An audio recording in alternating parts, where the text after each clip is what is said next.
Viens. Non, Eliel, non. Je suis fatiguée, j'ai mal aux pieds. J'ai pas envie de refaire tout le tour, non. Maman, s'il te plaît. S'il te plaît, Eliel, si tu me veux près de toi, viens jusqu'ici. Mais alors, comment je fais pour te montrer mon truc? Mais allez, s'il te plaît. Oh bon, ça va. Oh, Seigneur, aide-moi s'il te plaît, j'ai tellement mal. Et je suis tellement fatiguée, j'ai vraiment pas envie de faire tout le tour. S'il te plaît, viens à mon aide.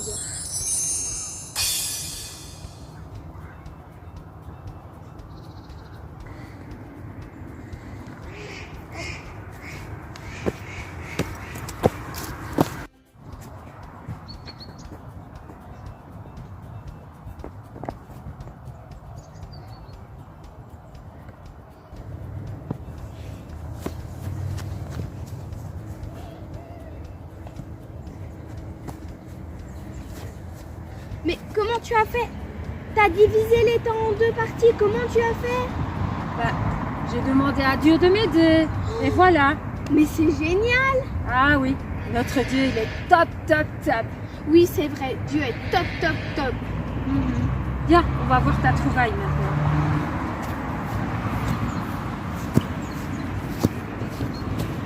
Que la création de Dieu est merveilleuse. Oui, tu as raison.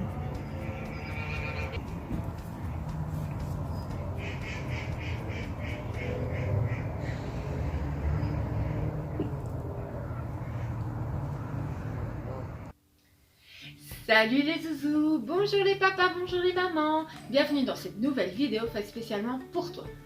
Je ne sais pas toi, mais moi je trouve que nous rentrons dans une période où il fait vraiment froid. Alors j'ai décidé de m'installer tranquillement dans mon canapé avec ma couverture et mes petits coussins pour te parler aujourd'hui d'un personnage très important. Avec notre petite histoire, tu as peut-être déjà trouvé le nom du courageux de l'Ancien Testament que nous allons découvrir aujourd'hui. Alors, tu as trouvé? Eh oui, il s'agit de Moïse. Moïse est une personne très importante dans la Bible. Son histoire est racontée dans plusieurs livres d'ailleurs. Si on regarde ensemble, son histoire se trouve dans le livre d'Exode, Lévitique, Nombre et Deutéronome. 4 livres entiers nous parlent de la vie de Moïse, ce qui représente 137 chapitres si on les additionne. Et dans ma Bible, cela représente d'ailleurs 236 pages. C'est vraiment très long, hein? Comme un gros roman. C'est vraiment beaucoup. Il a fait tellement de choses, notre ami Moïse. Mais rassure-toi, j'ai choisi une seule chose, une seule partie de son histoire.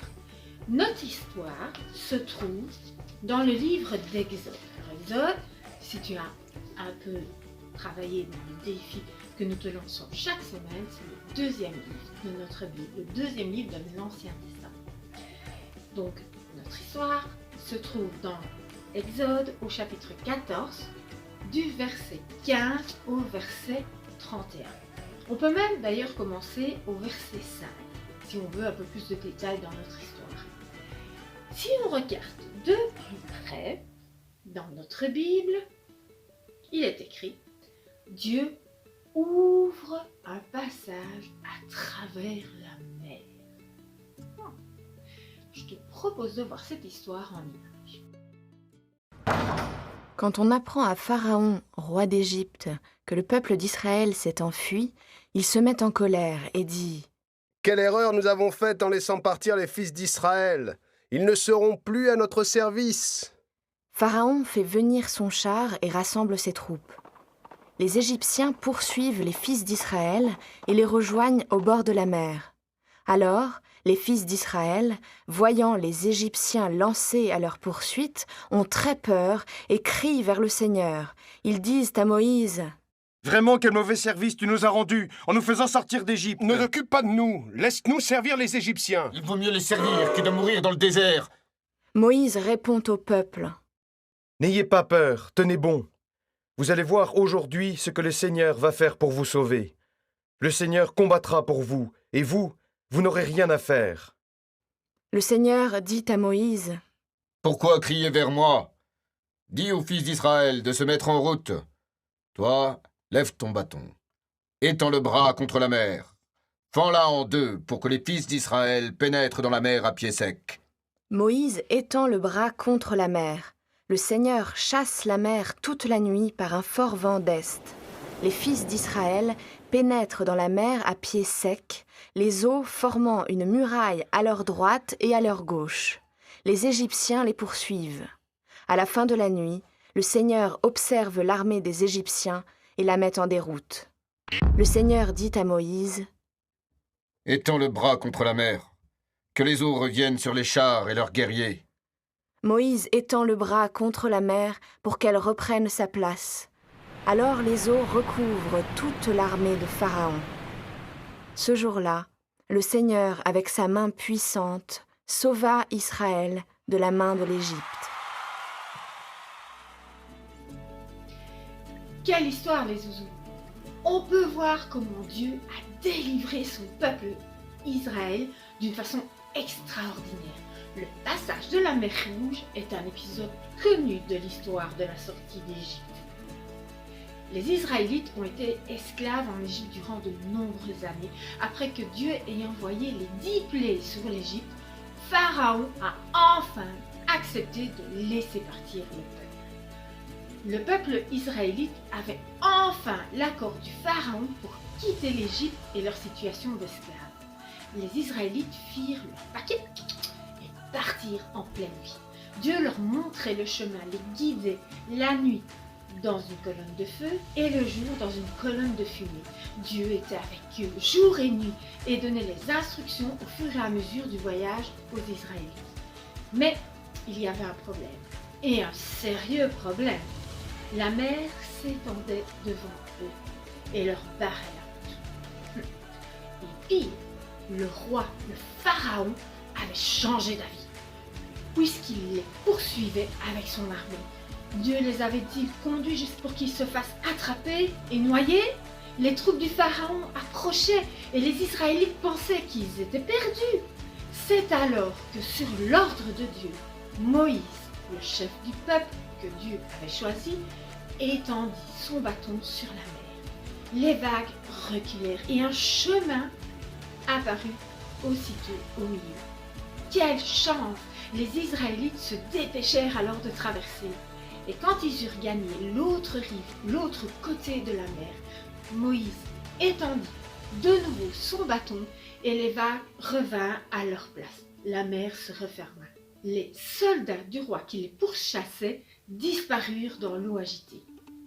Mais que pouvons-nous retenir de tout cela, mis à part que c'est une jolie histoire?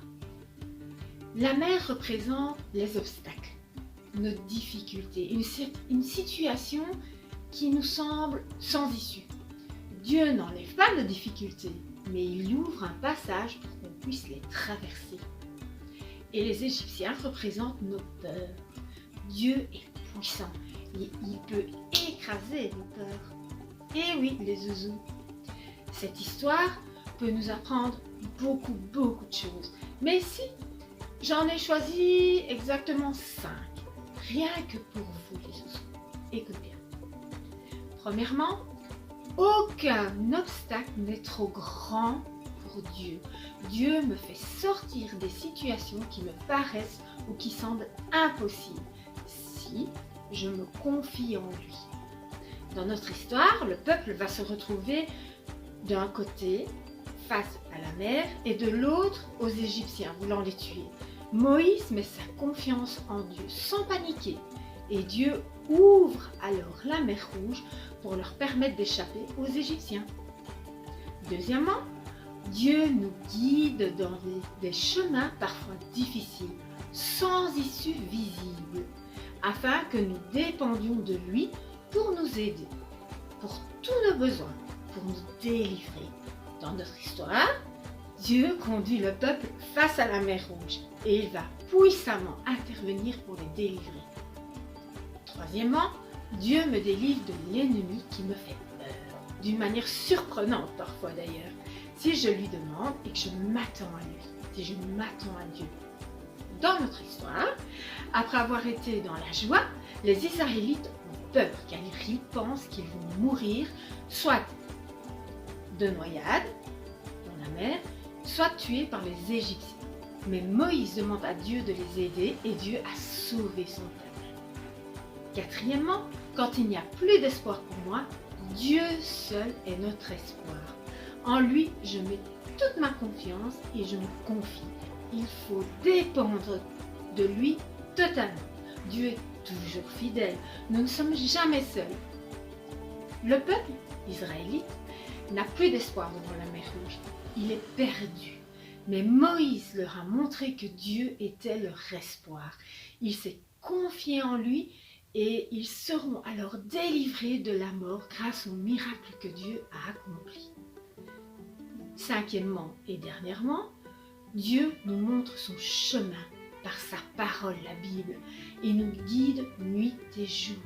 Dans notre histoire, les Israélites suivent les nuées le jour, donc les nuées c'est la fumée, et les flammes de feu la nuit, afin de suivre le chemin que Dieu leur indique. Vous voyez les zouzous, Dieu ne change pas. Il est toujours avec nous et se bat pour nous. Quand nous mettons notre foi et notre espoir en lui, nous pouvons avoir l'assurance qu'il ne nous abandonnera jamais. Nous pouvons être assurés que la fidélité de Dieu demeure toujours. Mais Dieu attend aussi notre obéissance avant d'agir. Et même si les choses semblent complètement perdues, Dieu a un plan exceptionnel pour nous. Dieu tient toutes choses entre ses mains. Il peut tourner les événements et les personnes en notre faveur. Et surtout, Dieu sait ce qu'il fait. Même si la façon dont Dieu conduit les choses ne colle pas avec nos agendas ou notre façon d'être, il demeure au contrôle de tout. Il connaît le projet final de toutes choses. On va prendre ensemble notre Bible et lire un verset qui nous montre que Dieu est fidèle. Pour cela, comme d'habitude, je vais te donner le numéro de téléphone de Dieu. Écoute bien, c'est le 01 19 145 18. On va le décortiquer ensemble. 01, c'est la partie de la Bible où se trouve notre verset, la première partie, dont l'Ancien Testament. C'est le tout début de ta Bible. Voilà. 19, c'est le livre où se trouve notre verset, le 19e livre de la Bible. C'est le livre des psaumes. Tu n'auras pas trop de difficultés à le trouver, c'est le plus gros livre de notre Bible. Hop, hop, hop. Nous y voilà. 145, c'est le chapitre de notre livre. C'est le gros chiffre, dont notre verset se trouve au chapitre 145 du livre des psaumes. C'est presque à la fin, juste avant les problèmes. Voilà, 145. Et 18, c'est le numéro du verset. C'est le petit chiffre dans le chapitre. Nous pouvons donc trouver notre verset dans notre Bible, dans le livre des psaumes, au chapitre 145 et au verset 18. Et nous pourrons aussi lire le verset 19.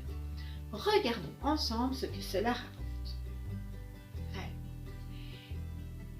Il, donc Dieu, est proche de tous ceux qui font appel à lui, de tous ceux qui le font sincèrement. À ceux qui le respectent, il donne, toujours Dieu, ce qu'ils désirent. Il écoute leurs cris et les sauve. N'est-ce pas une super promesse pour nous les zouzous, ce verset? Cette promesse dans la Bible est formidable parce que vous avez choisi de vous approcher de lui, de Dieu, alors il s'est approché de vous et il est tout près de vous. Quand vous priez, il est là. Vous pleurez, il est là. Vous doutez, il est là. Et encore plein de choses, il est toujours là. À chaque instant, Jésus est près de vous. Et il est même pour vous. Vous savez les zouzous, notre Dieu qui est notre roi n'est pas comme les princes terrestres. difficile d'accès, où il faut un super rendez-vous, un filon pour pouvoir le voir. Mais c'est un prince dont le moindre sujet peut à tout moment obtenir audience, obtenir un rendez-vous si tu préfères, avec lui. Vous pouvez ressentir que Dieu est loin de vous, mais tout ce que vous avez à faire pour l'appeler, c'est de commencer à prier. Et le sentiment de distance va s'évanouir, va s'éloigner. Vous entrerez en contact avec Dieu. Pour moi, une des merveilles de la vie de foi, c'est que je puisse juste fermer les yeux, baisser la tête et entrer en contact immédiatement par la prière avec le Dieu Tout-Puissant. Lorsque je crie à lui, il me sauve. Il me garde parce que je suis à lui. Ceci est vrai pour chacun d'entre nous, pour moi comme pour toi. Ainsi, si vous vous sentez seul, sans savoir vers qui vous tournez, souvenez-vous que Dieu est tout proche de vous. La condition est qu'il faut être sincère et respectueux, le respecter quand on prie. Quand on s'approche de lui, de Dieu, et si notre désir est aussi sa volonté pour nous, alors il l'accomplira. Dieu te montre qu'il prend soin de toi dans le moindre détail en faisant plein de petits miracles. Il ne faut jamais avoir peur de lui demander quelque chose parce qu'il est ton papa. Et comme un papa plein d'amour, il veut répondre à tes besoins, te montrer qu'il t'aime. Dieu te montre qu'il prend soin de toi en toutes circonstances. Aucune demande n'est ridicule. Il ne faut jamais avoir peur de le dire. La prière, c'est adresser à Dieu ses besoins, c'est s'adresser à lui. Donc, adresse-toi à Dieu tout au long de la journée, dès que tu en ressens le besoin. N'hésite pas à demander à Dieu de t'aider parce qu'il est là. Il t'aime, il veut t'aider. Et dans tout ton quotidien, dans toutes tes traces, dans chaque moment de la journée, il n'y a rien qui soit trop petit pour le demander à Dieu. Il est comme un papa d'amour qui est là et qui veut veiller sur toi. Il n'y a aucune demande qui soit ridicule pour Dieu. Dès que tu en as envie, tu t'adresses à lui. Il est avec toi, il est avec moi. Et nous tous, tous les jours. C'est pour cela que tu peux lui demander ce qu'il y a dans ton cœur parce qu'il est avec toi. N'aie jamais peur de lui demander quoi que ce soit. Et la foi. La foi, c'est lui faire confiance. Tu dois avoir confiance en Dieu. Il y a peut-être des choses dans ta vie où tu aimerais que Dieu intervienne, où tu aimerais que Dieu t'aide. Il y a des choses où personne ne peut t'aider, mais Dieu, il peut toutes choses. Il peut t'aider. Vous savez les zouzous, Dieu est plus fort que tout. Il est plus fort que nos peurs. Et si on les lui confie, il s'en occupera. Je te propose de prier ensemble pour déposer nos peurs, nos inquiétudes devant Dieu, pour qu'il s'en occupe. Ok, on fait cela? Alors, on réfléchit un peu à une ou plusieurs peurs. C'est ok pour vous? Alors, fermons les yeux et prions. Jésus, merci déjà pour ce que tu as fait dans nos vies. Merci parce que tu fais des choses très étonnantes. Rien ne t'arrête. Vraiment rien. Tu es un Dieu fidèle. Je te remets toutes mes peurs entre tes mains. Je te les donne, car je sais que je peux compter sur toi. Je peux compter sur toi à tout moment, car tu es toujours avec moi. Amen. Amen les zouzous. Tu sais, ce n'est pas mal d'avoir des émotions autres que joyeuses si on regarde un peu le peuple d'Israël. Si on se met dans la peau d'un Israélite et que l'on décrit les sentiments, les différentes émotions qui les ont accompagnés, cela donnerait quoi? Ils sont excités au départ. Puis, ils étaient pleins de confiance car ils savaient que Dieu était à leur côté. S'en est suivi une incompréhension. beaucoup de questions concernant la stratégie de Dieu et le chemin qu'il faisait emprunter à son peuple. Ensuite, il y a eu la peur face à Pharaon, la colère de se sentir piégé face à la mer Rouge, la reconnaissance d'avoir été sauvé et l'admiration de la puissance de Dieu et encore beaucoup d'autres choses. C'est un sacré rallye à émotions tout cela. Pourtant, c'était le peuple de Dieu et Dieu a toujours été présent à côté d'eux, mais cela n'a pas empêché les choses comme la peur ou encore la colère de se faire ressentir. Ah, mais j'y pense. Il est peut-être temps maintenant de passer à l'atelier. Ça va nous aider.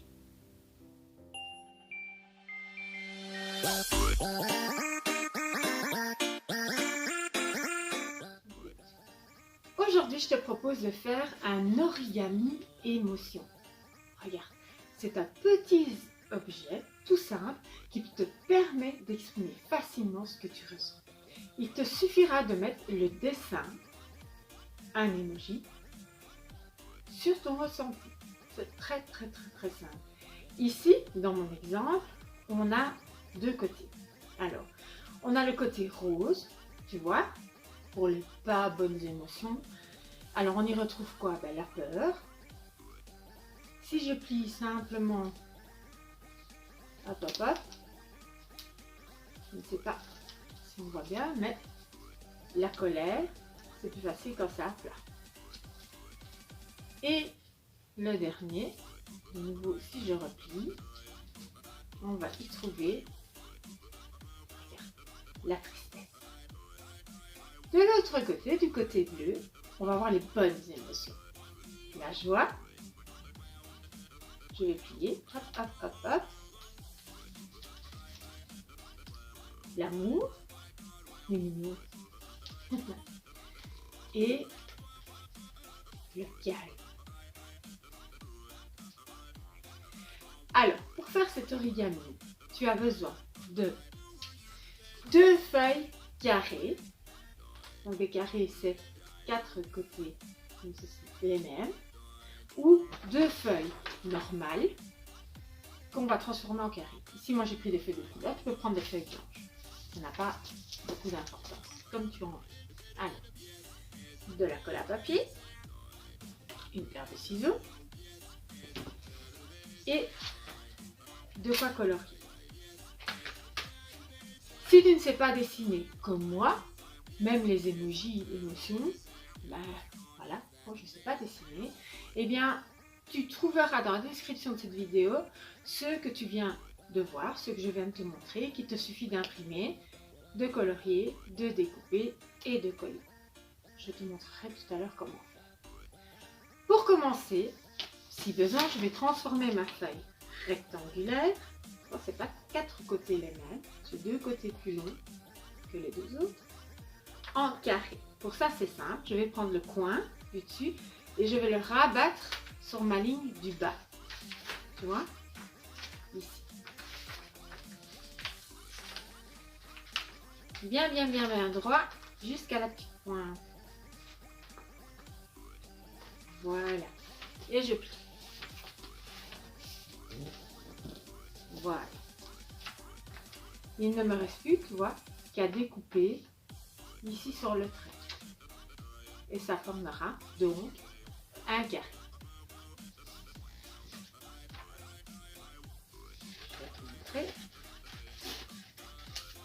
Et voilà. Mon carré, il est fait. Pour la suite, je te propose de regarder ceci.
tu peux recommencer le pliage 2 fois pour faire comme ceci.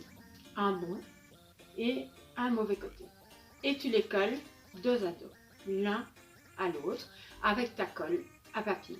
N'hésite pas d'en mettre. S'il faut, tu peux même ajouter du papier collant au bord pour que ça tienne mieux. Ensuite, eh bien, soit tu dessines toi-même les émojis émotions, soit tu colles ceux que je t'ai mis à disposition, en faisant bien attention à les découper correctement pour que ton origami fonctionne. Regarde, si je prends celui-ci, il faut ici le découper pour que je puisse le plier. Alors tu verras que sur le modèle que je t'ai proposé, il y a une croix au milieu. Eh bien, il suffit de découper le contour, la croix, et puis de les recoller comme un puzzle sur ton origami. C'est très simple. Hein? Voilà. Sinon, tu les dessines toi-même. Tu dessines toi-même tes émojis, tu tiens bien ton papier et tu peux dessiner ton origami toi-même. Mais bien tenir en place ton origami. Tu peux faire les émotions que tu veux. Ici, j'en ai représenté 6 qui me semblaient importantes pour moi. Mais pour toi, cela peut être complètement différent. Je ne sais pas. Peut-être que tu as juste envie aussi de faire un seul côté. Les mauvaises humeurs ou encore seulement les bons. Les mauvais ressentis ou seulement les bons ressentis. Ou tu as peut-être simplement pas envie de les coller ensemble. Ça, tu dois faire vraiment ce que tu as envie de faire. Tu pourras par exemple aussi utiliser ce qu'on appelle la couleur des émotions, ce qu'on apprend à l'école pour le moment, en représentant les personnages ou tout simplement avec un cercle de couleurs. Tu vois ici, si on prend les émotions difficiles, le rouge pour la colère, si je plie, j'arrive sur le noir pour la peur, et puis hop, le bleu pour la tristesse, tu vois. Et de l'autre côté, j'ai le rose pour l'amour, je plie, j'arrive au vert, hop, pour la sérénité, et hop, au jaune pour la joie. C'est un outil très pratique pour les enfants plus petits. Alors ici, on fait un origami émotion pour avoir un lien avec notre histoire. Mais rien ne t'empêche de faire la même chose, par exemple avec des animaux ou alors des couleurs pour pouvoir les mélanger ou que sais-je encore. Ça peut être amusant de par exemple prendre la tête. Regarde ici, si je prends mes petites couleurs émotions, la tête verte et le corps jaune. Tu vois, donc si tu fais la même chose avec des animaux, il y a vraiment moyen de faire un truc simple. À toi maintenant de laisser ton imagination. Laisse-la aller et amuse-toi à ta façon.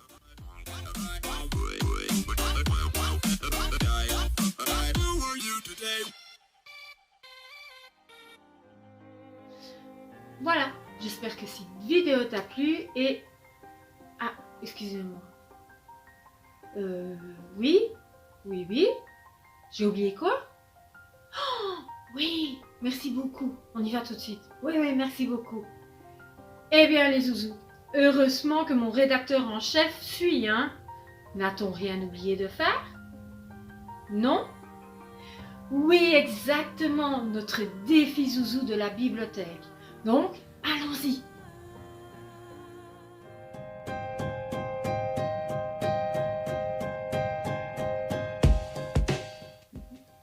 Histoire de voir où l'on en est dans notre petit défi qu'on vous a lancé, enfin, petit, pas si petit que ça, je m'en rends compte chaque semaine d'ailleurs, mais en s'y accrochant et en écoutant bien la musique sur le livre de la Bible, cela n'est pas si difficile que ça. Enfin, moi je trouve, et ça m'aide beaucoup. Donc, sur l'ensemble des livres, nous en sommes ici, au début du Nouveau Testament, dans les évangiles. Les évangiles, ce sont les histoires qui nous racontent en fait la vie de Jésus. et ils sont au nombre de 4. La semaine dernière, tu as vu avec ma copine Valérie les 2 premiers évangiles que nous retrouvons ici. Il s'agit de Matthieu et de Marc. Si tu les connais, tu peux les colorier sur notre lettre L du mot Bible. Nous avons choisi la couleur rouge en référence à notre bibliothèque. Cette semaine, je te propose d'apprendre les 2 autres qui sont ici. Il s'agit de Luc et de Jean.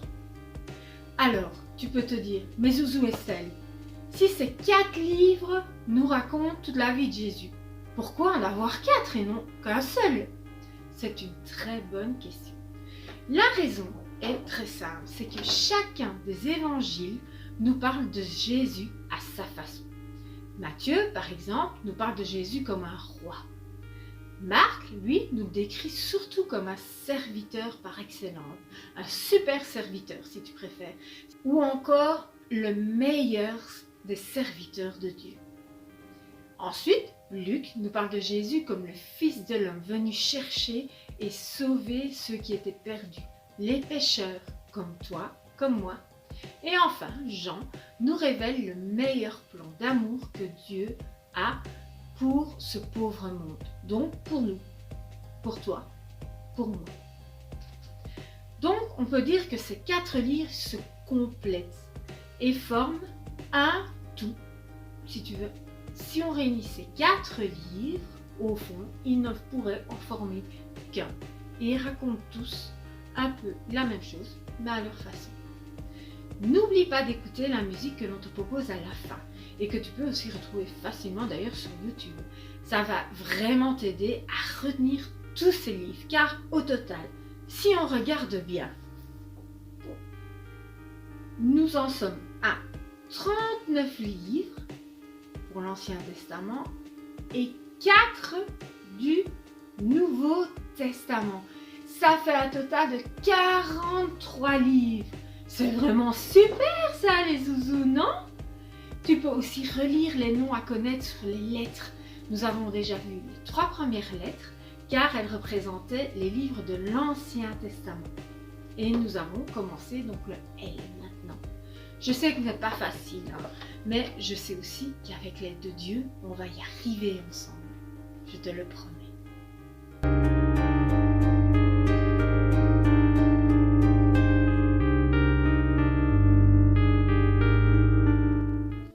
Voilà, cette fois-ci, c'est bien fini. J'espère que cette vidéo t'a plu et je te donne rendez-vous mercredi prochain avec ma copine Valérie et Loulou Tauban pour découvrir un nouveau personnage, un nouveau courageux de l'Ancien Testament. Si tu veux en connaître plus sur l'histoire de Moïse, je t'invite à regarder le dessin animé Le Prince d'Égypte. C'est une aventure époustouflante et un classique apprécié de tous pour découvrir une histoire universelle que tout le monde connaît. Et n'oublie pas, Dieu est toujours présent à nos côtés, quels que soient les événements et les émotions qui nous habitent. Cela ne lui fait pas peur. Fais-lui confiance et remets-lui tes soucis. Il veut prendre soin de toi. Et si tu fais appel à lui, il t'aidera, c'est certain. À bientôt les zouzous!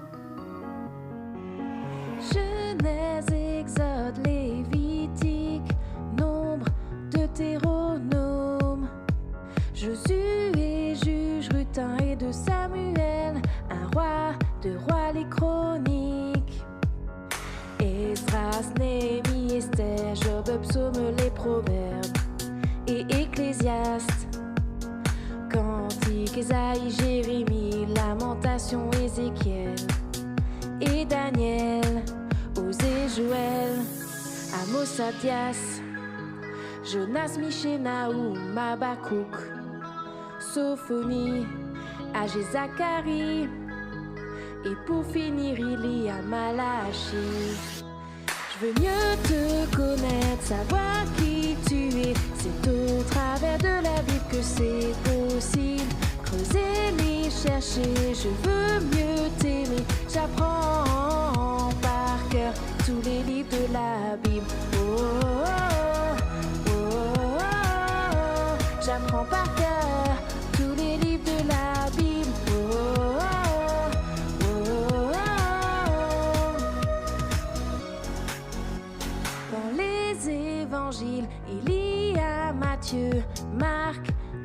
et Jean. Acte des apôtres, suivi des épîtres, Romains 1 et 2 Corinthiens. Galates, Éphésiens, Philippiens, Colossiens 1 et 2 Thessaloniciens. 1 et 2 Timothée, Tite, Philémon, Hébreux. Jacques 1 et 2 Pierre, 1, 2, 3 Jean. Jude et pour finir il y a Apocalypse, Ancien et Nouveau Testament. Voici les 66 livres de la Bible. Je veux mieux te connaître, savoir qui tu es. C'est au travers de la Bible que c'est possible. Creuser, lire, chercher, je veux mieux t'aimer. J'apprends par cœur tous les livres de la Bible. Oh, oh, oh, oh, oh, oh. J'apprends par cœur tous les livres de la Bible. Oh, oh, oh, oh, oh.